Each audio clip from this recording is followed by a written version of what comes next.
Hi, everybody. This is Dr. Christy Taylor, and I'm so excited to celebrate Women's History Month. And throughout the month of March, we're going to have on some fantastic women sharing their career and professional experiences. And we're going to be highlighting the experiences of women in the workplace and women in entrepreneurship throughout the month of March. And I'm so excited to have my first guest with me, Mrs. Rebecca Bratspies. She is an international renowned law professor specializing in environmental law, human rights, and food justice. And she's also an author. And she's going to be here today sharing with us her career experiences and information about her new and upcoming books and projects. So, Rebecca, I'm going to hand it over to you to introduce yourself and share your body of work with the audience. Well, thank you so much. I'm delighted to be here with all of you. As you said, I'm a law professor. I teach at CUNY, City University of New York. We are a school that has a mission to diversify the profession and to create access for historically excluded populations into the law. It's something that I feel very strongly about. My specialty is environmental justice, which is about the fair treatment and meaningful involvement of all people in decisions that affect the environment that they live in. And that is very much about social justice and racial justice. And I focus a lot on New York City.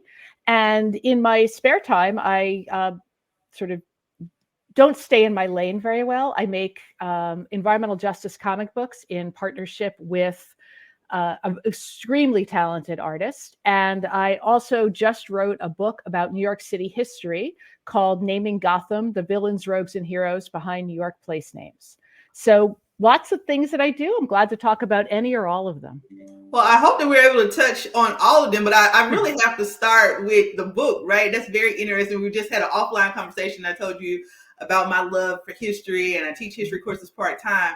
What inspired you to, I think what's really unique when we talk about the career experiences of women, that you're not just the lawyer, you're all of these things, right? So what inspired you to go the route of comic book, or what is the term that they're using for those particular graphic novels, novels. In terms of how you are presenting history?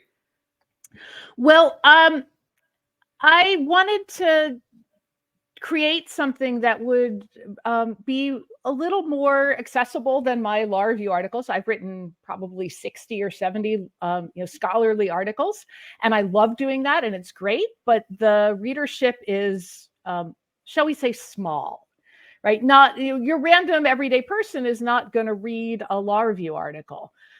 So I wanted to take some of those ideas and translate them into something that would be fun and accessible and that maybe my kid would read. Now you talk, the name of your book is Naming Gotham, the Villains, Rogues, and Heroes. I have it pulled up here, and I just want to, in this particular niche or area, why did you decide to go that route? Just reading a little bit, it's like of New York roads. It says that the New York City's many roads, bridges, and neighborhoods and institutions, they bear the name of these diverse group of individuals that impacted the city's history. And so, what is your particular area, interest with, this particular group of people? What made you go this route? Actually, it's a funny story how the book started, because I live in Queens, which is one of the boroughs of New York, and my parents live in Pennsylvania. And the only way to get there is to drive, which makes me crazy. I wish there was public transit, but there isn't.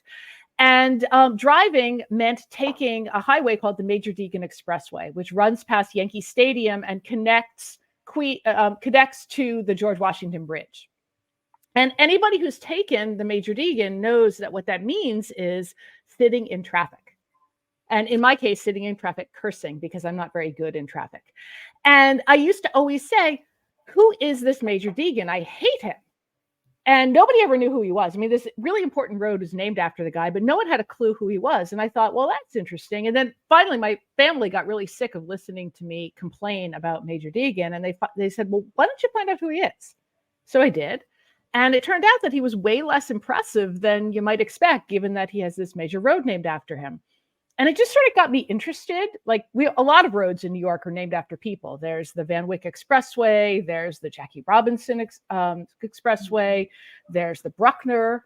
And so I was like, well, who are these people? And then we have some major bridges that are named after people, like the Kosciuszko Bridge and the Pulaski Bridge. And I was like, who are they?